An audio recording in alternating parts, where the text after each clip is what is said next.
Bore da, good morning. It's bank holiday weekend, isn't it? And the sun has been quite kind to us, and I hope you're having a lovely time.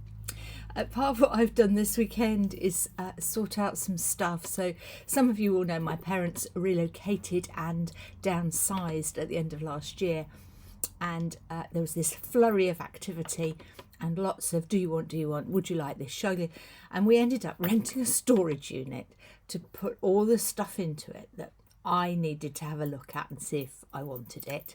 There was some furniture for the children for later years and that kind of thing. So this weekend I had an opportunity to go through the boxes of stuff that I'd flippantly and hastily said yes to, that are things that might be worth keeping. Oh my goodness. So there were some really stunning and beautiful things, and there were some other things that left me wondering a little bit. Shall I show you these two things? I don't know what to do with them. We never had a dog. I don't know what that's about. But anyway, they were in a box of special bits and bobs for Sally. Extraordinary. There was also my dad's Subbuteo set. I'll take that. There was a tin, lovely petticoat tail tin, full of old currency. I fished out some of this because I've been looking at it. I've got really ancient banknotes from Egypt, from Guatemala, from China. There's even 100 cents from France, from a franc there, some rupees, and a tin full of coins of all sorts of currencies.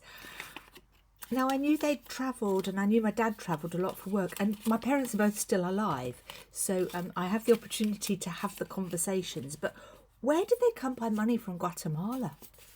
Amazing. So what a lovely little stash that is to go through. We're going to have a lot of fun with that.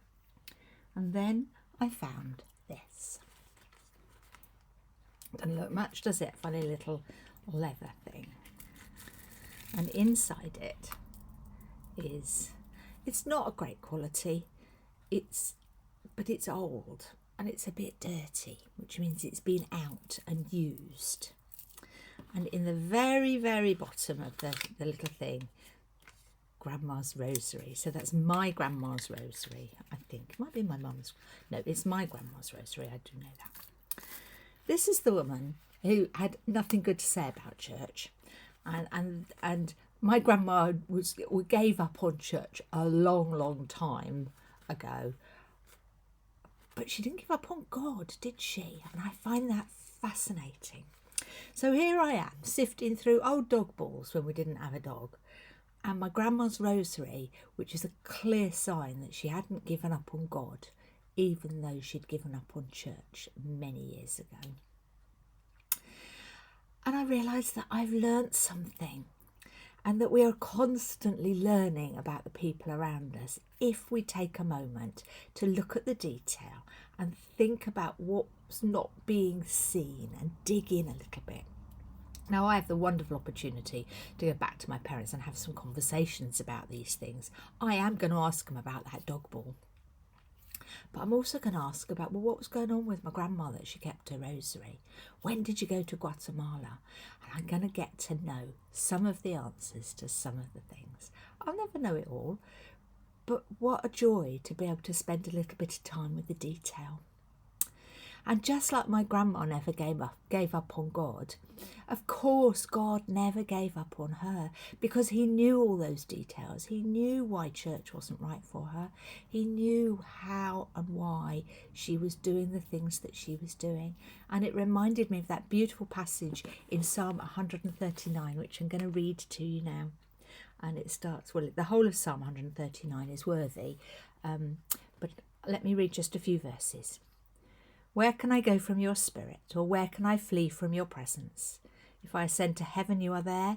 If I make my bed in Sheol, you are there. If I take the wings of the morning and settle at the farthest limits of the sea, even there your hand shall lead me, and your right hand shall hold me fast. If I say, surely the darkness shall cover me, and the light around me become night, Even the darkness is not dark to you. The night is as bright as the day, for darkness is as light to you.